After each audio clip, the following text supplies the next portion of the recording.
August 1944. The greatest armor commander in American history is about to run out of fuel. German generals are already celebrating his imminent collapse. They've done the math.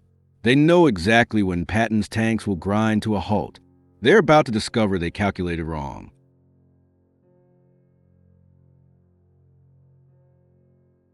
August 19, 1944. Wehrmacht headquarters. Deep in the forests of East Prussia, General Oberst Alfred Jodl spread the latest intelligence reports across his desk and allowed himself a rare smile. The numbers were irrefutable. Patton's Third Army had advanced over 400 miles from the Normandy beaches in just 30 days, an achievement that would have been considered impossible by any military standard, including American. But Jodl had studied logistics his entire professional life.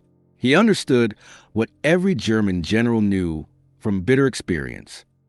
Blitzkrieg always had a breaking point. An armored division consumed 150,000 gallons of fuel daily when advancing at full speed.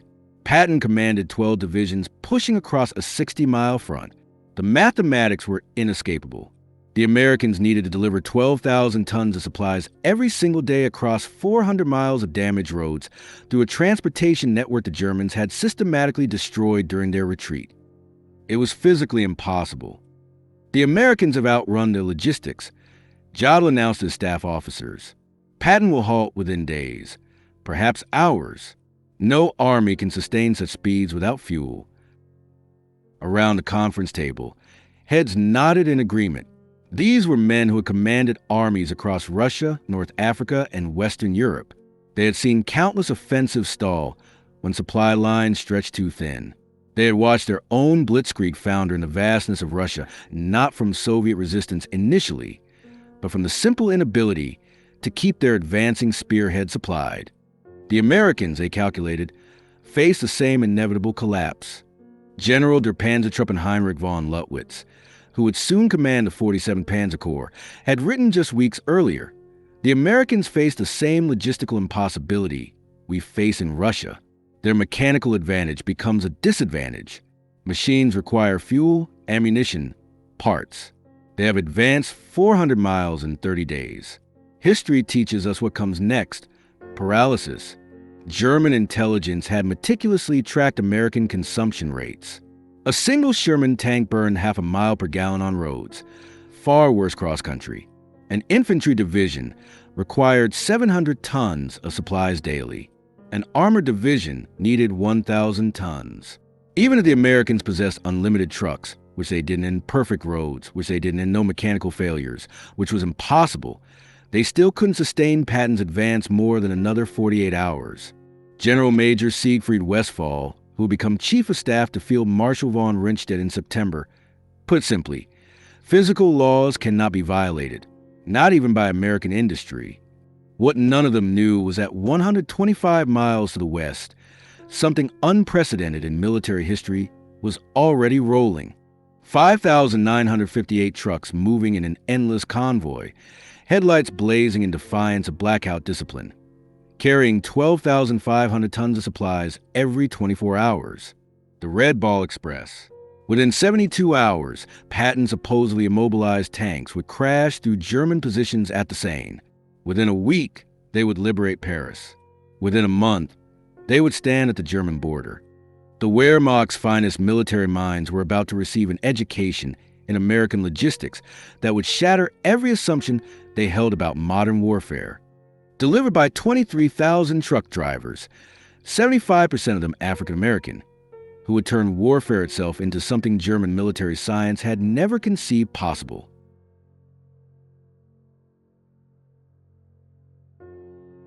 August 25, 1944. In a requisitioned French chateau near Laval, Lieutenant Colonel Lavency, heirs of the Motor Transport Service, faced a room full of skeptical officers. The situation was dire. Patton's Third Army was consuming supplies faster than any force in history, advancing at speeds that defied all logistical planning. Traditional supply methods had collapsed. Railway transport couldn't keep pace. Scheduled convoys were too slow. Depot-to-depot distribution was breaking down under the strain. Gentlemen, heirs announced, We're going to create a one-way highway from Cherbourg and the beaches to the front lines. The room erupted in objections. The distances were too great. The roads were too damaged. The vehicles would break down. The drivers would collapse from exhaustion. Ayres raised his hand for silence. Every vehicle will run 20 hours out of 24.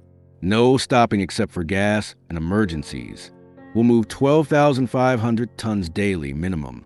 The name came from railway terminology. A Red Ball freight was an express shipment that took priority over everything else. The Red Ball Express would operate on the same principle. Absolute priority, no delays, no exceptions. The technical specifications defied everything German military doctrine taught about logistics. 2 parallel one-way highways, one for loaded trucks going forward, one for empties returning. 24-hour operations with headlights blazing, abandoning blackout discipline entirely. 5-minute convoy intervals maintaining 35 miles per hour average speed. Mobile maintenance units every 50 miles. Military police checkpoints removing any vehicle traveling below 25 miles per hour. Colonel Charles G. Thrasher, commanding the advanced section, reviewed the projected numbers with visible concern. We need 140 truck companies, 5,958 vehicles minimum, operating at 90% availability. That's impossible by any logistics textbook ever written. Yet within 36 hours, the impossible was operational. On August 26, 1944, drivers from the 3,916 Quartermaster Truck Company climbed into their GMC WW2 and a half-ton trucks, nicknamed Deuce and a Half, loaded with 105mm artillery shells bound for Patton's guns at Le Mans, 300 miles east. The demographic composition would have stunned Nazi racial theorists. Of the 23,000 drivers who would eventually operate the route, approximately 75% were African-American soldiers serving in a still segregated army. These men, who couldn't eat in white restaurants or use white facilities in much of America, were keeping the most celebrated white general's army in motion. They understood the irony perfectly.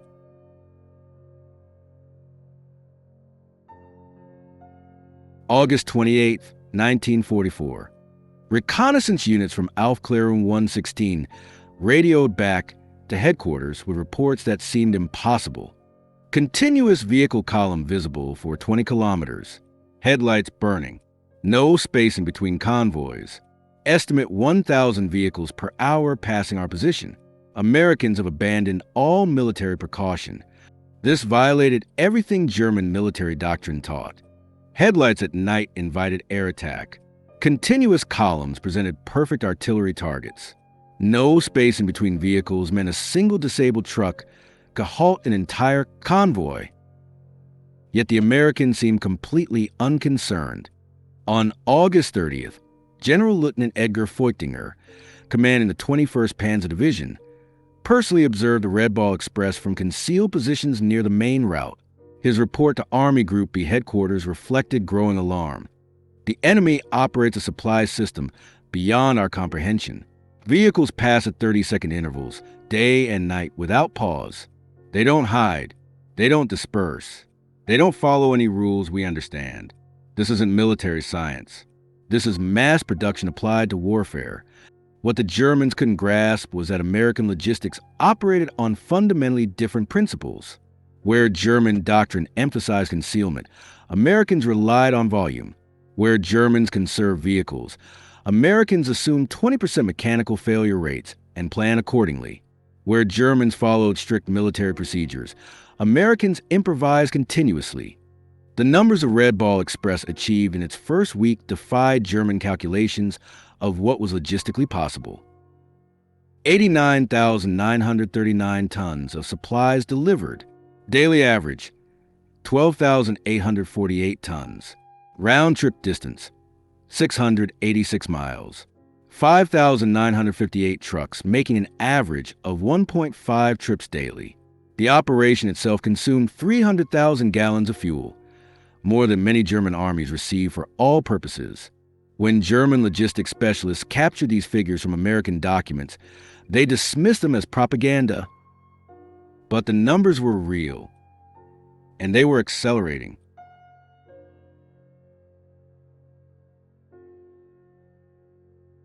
By September 5th, the Red Ball Express had established a rhythm that German officers, who still relied on horse-drawn wagons for 80% of their transport, considered physically impossible. Convoys departed every 5 minutes from the western terminus. Each convoy averaged 67 vehicles. Each vehicle carried 5-ton standard, 7 tons when overloaded, which was frequent. Time to cover 350 miles one way, 14 hours average. Turnaround time at each end, 2 hours maximum. At any given moment, 5,000 vehicles were in motion. The Red Ball generated innovations hourly. When trucks broke down, approximately 1,800 daily, mobile maintenance units performed repairs on a roadside. Mechanics developed a brutal triage system. 15 minutes to fix it or push it off the road. Parts were cannibalized from vehicles deemed unrepairable. Engines were swapped in 45 minutes using mobile cranes. When the designated routes became congested, drivers created their own solutions. They commandeered French buses to move personnel and free up trucks for cargo. They captured abandoned German vehicles, painted them olive drab, and pressed them into service. They built bypasses around destroyed bridges, using rubble from bombed buildings as roadbed. The Germans, observing this chaos that somehow produced order, couldn't comprehend it. German logistics doctrine emphasized careful planning, maintenance schedules, proper procedures. The Americans violated every principle.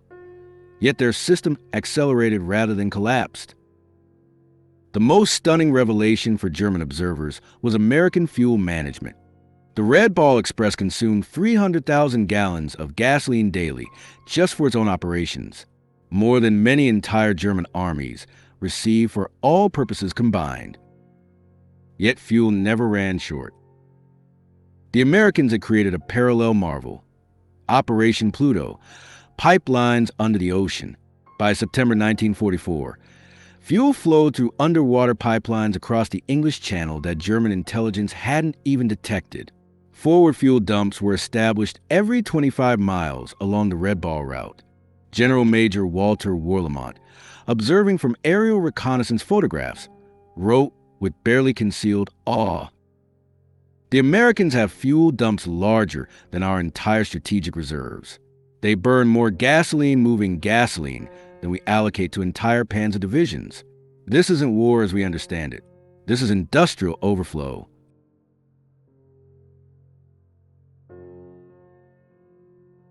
The Red Ball Express didn't just supply Patton's advance.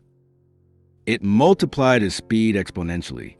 German military doctrine calculated that an armored division could sustain 20 to 30 miles of advance daily under optimal conditions. Patton's divisions, supplied by the Red Ball Express, averaged 40 to 60 miles daily for weeks. On September 1st, 1944, the 4th Armored Division advanced 35 miles in morning operations. Halted for resupply at noon, Red Ball trucks were waiting with fuel and ammunition, then advanced another 32 miles in the afternoon. 67 miles in a single day. This shattered German defensive planning, which assumed maximum 30-mile daily advances under any circumstances. General Oberst Heinz Uderian, reviewing the reports in East Prussia, initially refused to believe them. No armored force can advance 60 miles daily for a week. Mechanical failures alone prevent it. This is propaganda or misidentification. But intercepted American radio traffic confirmed it. More disturbing for German commanders. The Americans were broadcasting their positions openly, without code, supremely confident in their ability to move faster than Germans could react. By September 5th, German intelligence had compiled comprehensive reports on the Red Ball Express. The implications were catastrophic for Wehrmacht planning. Every assumption about American military capability required revision. The report documented observations that defied German military science. Americans abandoned damaged trucks rather than repairing them. Drivers operated on stimulants for days straight. No camouflage discipline whatsoever. Mechanical failure rates of 30% daily were simply overwhelmed by redundancy. fuel consumption that would bankrupt any European military. Field Marshal Walter Model's response revealed growing desperation. If these reports are accurate, we face not a superior army but a superior civilization. They make no effort to hide because they don't fear us. They waste resources because they have infinite resources. We cannot defeat this with military tactics.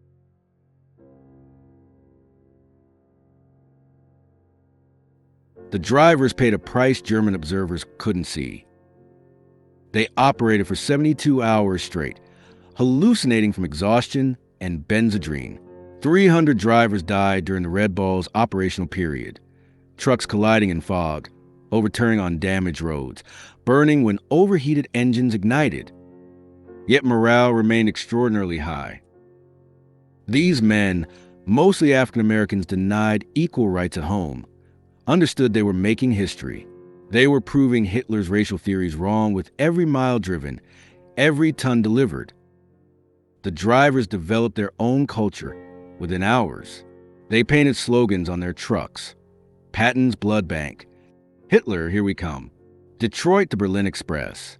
They created their own traffic rules that violated every military regulation.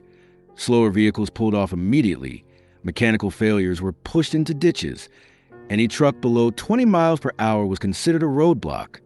Oberst Hans von Luck, captured in September 1944, told his interrogators something that revealed how deeply the Red Ball had shaken German confidence.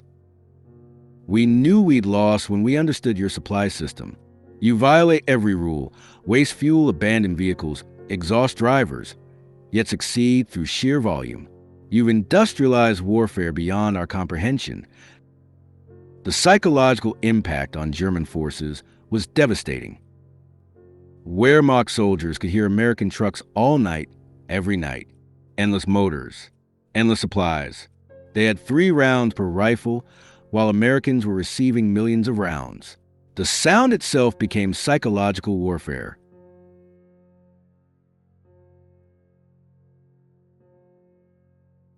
The trucks themselves amazed German engineers.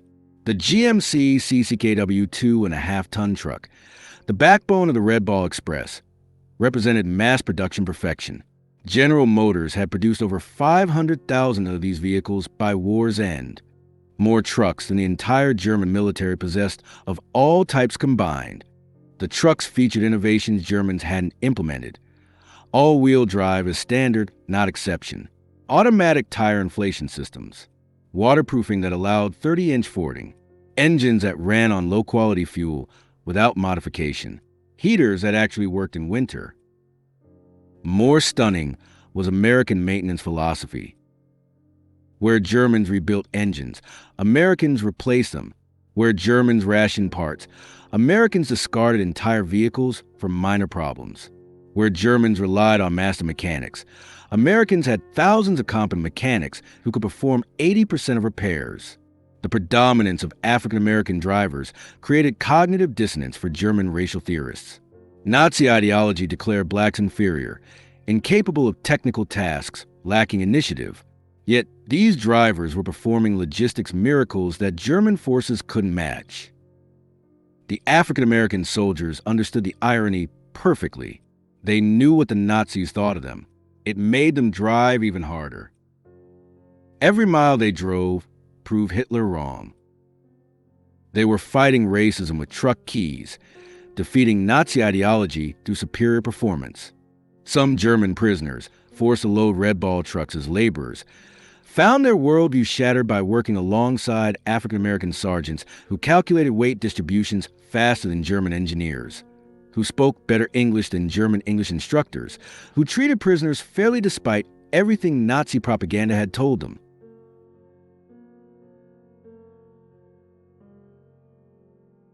The Red Ball Express required infrastructure Germans deemed impossible to create under combat conditions.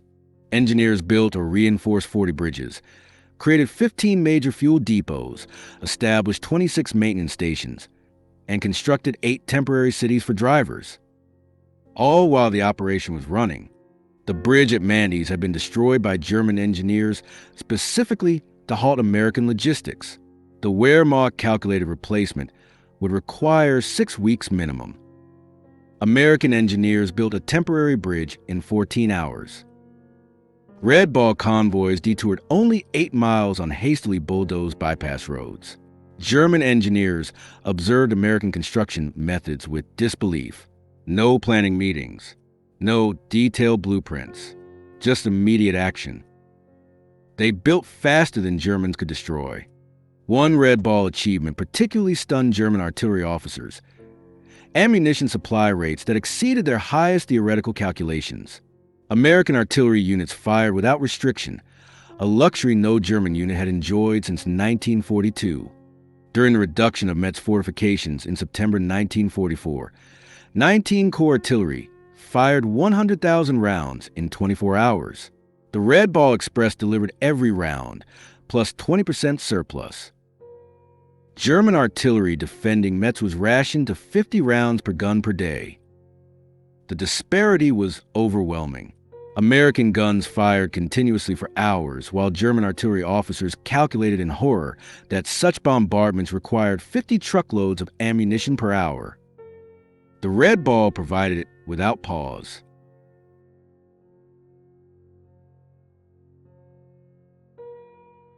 Early September 1944.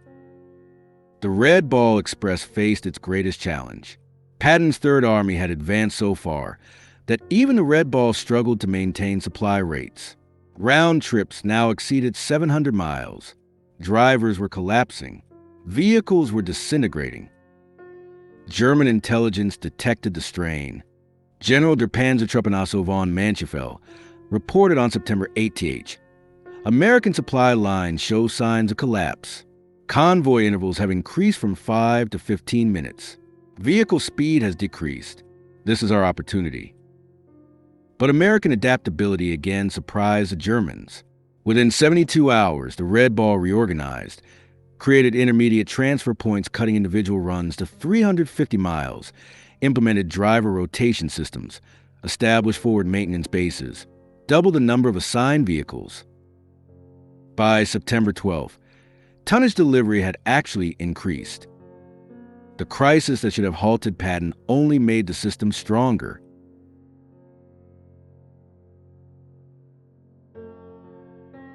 By October 1944, advancing railheads began to reduce Red Ball requirements. The operation that was supposed to last 10 days had continued for 82 days. 412,000 tons of supplies delivered, 122 million ton miles, 6,000 vehicles in constant motion. German commanders, now fighting on their own borders, reflected on what they had witnessed.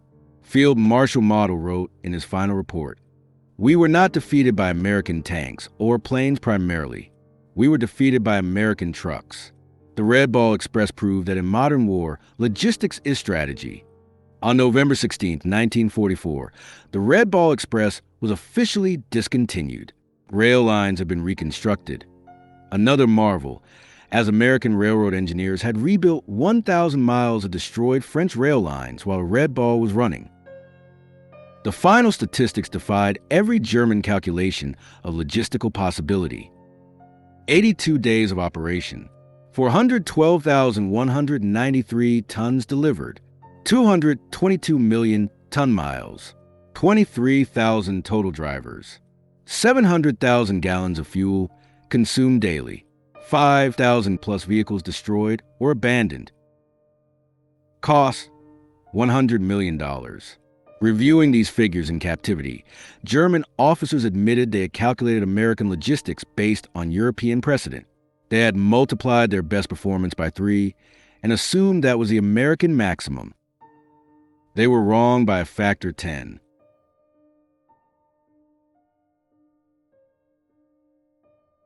The Red Ball Express forced an unexpected reckoning within the American military itself.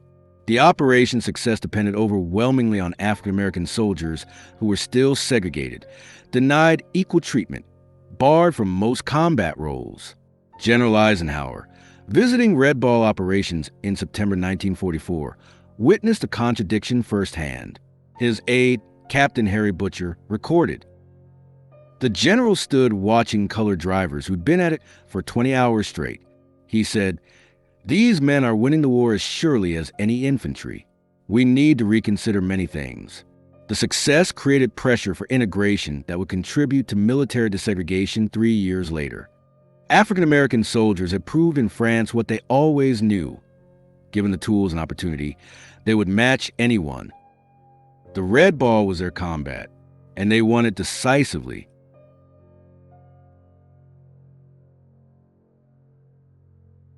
German military engineers studied red ball operations intensively after the war. The lessons revolutionized logistics thinking worldwide. Volume overcomes inefficiency. Mechanical redundancy eliminates vulnerability. Decentralized execution enables speed.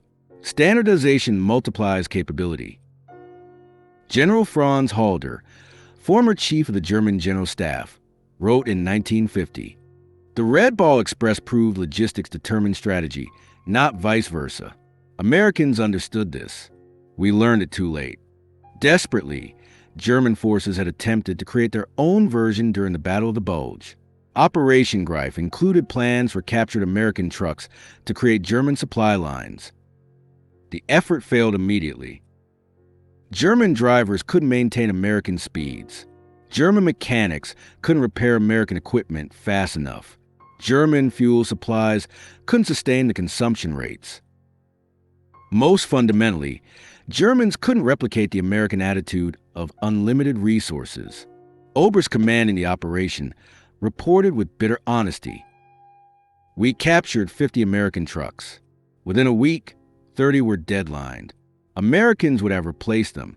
We tried to repair them. That difference explains our defeat."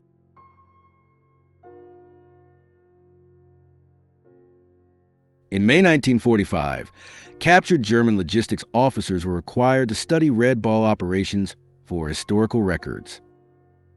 Their conclusions were unanimous and devastating to German military pride. General der Infanterie Friedrich Schultz summarized, "The Red Ball Express represents warfare we never imagined. Americans created a temporary civilization, thousands of men, thousands of vehicles, millions of tons, that existed only to feed armies, then dissolve when no longer needed. We built permanent infrastructure over years. They created superior temporary systems in days." The most insightful analysis came from General Oberst Heinz Guderian, father of German armor warfare. "We invented blitzkrieg, but never solved its fundamental limitation, logistics. Americans solved it through industrial excess we deemed impossible. The Red Ball Express was not a supply line, but a flowing river material that drowned our forces."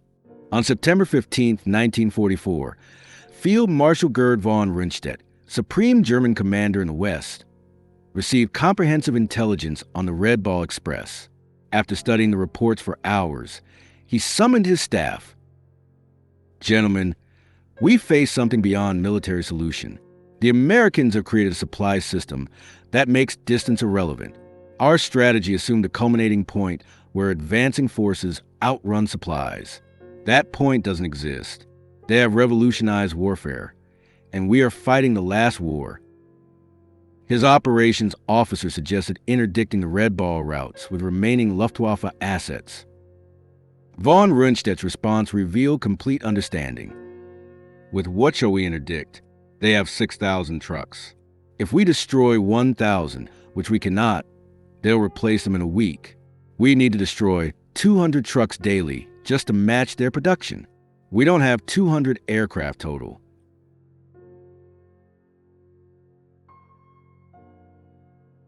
In 1994, on the 50th anniversary of D-Day, the United States Postal Service issued a commemorative stamp honoring the Red Ball Express. Veterans who attended the ceremony spoke of their pride in an operation that had been overshadowed by combat operations, but proved equally decisive. They had been black soldiers, mostly segregated, discriminated against, denied recognition during the war, but they had delivered victory at 35 miles per hour. General George S. Patton, whose Third Army was a primary beneficiary, wrote in his memoirs, "The truck drivers of the Red Ball Express deserve as much credit for the defeat of Germany as any combat unit. They drove through exhaustion, through mechanical failure, through weather that stopped armor. Without them, the Third Army doesn't move. Without movement, we don't win. They were black soldiers, mostly segregated, discriminated against, denied recognition. But they won the war as surely as any rifleman. History must record this truth. That truth stands as a final testament to the Red Ball Express. 23,000 mostly African-American drivers operating 6,000 trucks on a one-way highway to victory achieved what German military science declared impossible. They supplied advancing armies faster than physics should allow. They maintained tempo beyond human endurance. They proved that in modern warfare, the side with the most trucks beats the side with the best tactics. The German generals had laughed at American logistics in August 1944, dismissing it as wasteful, undisciplined, impossible to sustain. 82 days later, those same generals surrendered to armies supplied by the Red Ball Express. They finally understood that American trucks had defeated German tanks, that industrial abundance had overwhelmed military excellence, that logistics had become strategy. The highways of France still bear scars from the Red Ball Express, ruts worn by overloaded trucks, bridges hastily repaired, roadsides once littered with abandoned vehicles. But the greatest monument to the operation is the speed of Allied victory. Every day the war shortened saved thousands of lives. The Red Ball Express shortened it by months. The last word belongs to a German officer, his name lost to history. Quoted by a Red Ball driver at the 1994 commemoration, standing beside a road in Belgium, watching the endless convoy of American trucks, the officer said in accented English to his captors, "We prepared for everything. Your tanks, your planes, your ships. We never prepared for your trucks. How do you defeat an enemy who has more trucks than you have soldiers?" The answer rolled past him at 5-minute intervals, driven by exhausted Americans who were rewriting the rules of warfare, one delivery at a time. The Red Ball Express had transformed logistics into strategy, supply into victory, and trucks into the most decisive weapon of the European war. The German generals stopped laughing when they understood this truth. But by then, Patton was already at their gates, supplied by the greatest logistics operation in military history. The operation delivered by 23,000 drivers, most of them African-American, who proved that in modern war, the convoy of trucks matters more than the column of tanks. Their story deserves its place among the great military operations of history, not because it was elegant or efficient, it was neither, but because it worked. The Red Ball Express kept Patton rolling, kept the Germans retreating, and proved that in the industrial age, victory belongs not to bravest soldiers or the brightest generals, but to the nation that can deliver the most supplies, the fastest, the farthest. At 35 miles per hour, 23,000 truck drivers changed the course of history. And the German generals who had laughed at American logistics learned the hardest lesson of modern warfare. Amateurs talk tactics, professionals talk logistics, and Americans talk trucks. The Red Ball Express was more than trucks and tonnage. It was proof that industrial democracy could outproduce totalitarian efficiency. If this story inspired you, please like and subscribe. These are the hidden victories of World War II. The ones that change history without firing a shot. Share this to honor the 23,000 drivers, 75% of them African American, who proved that courage comes in many forms, including behind the wheel,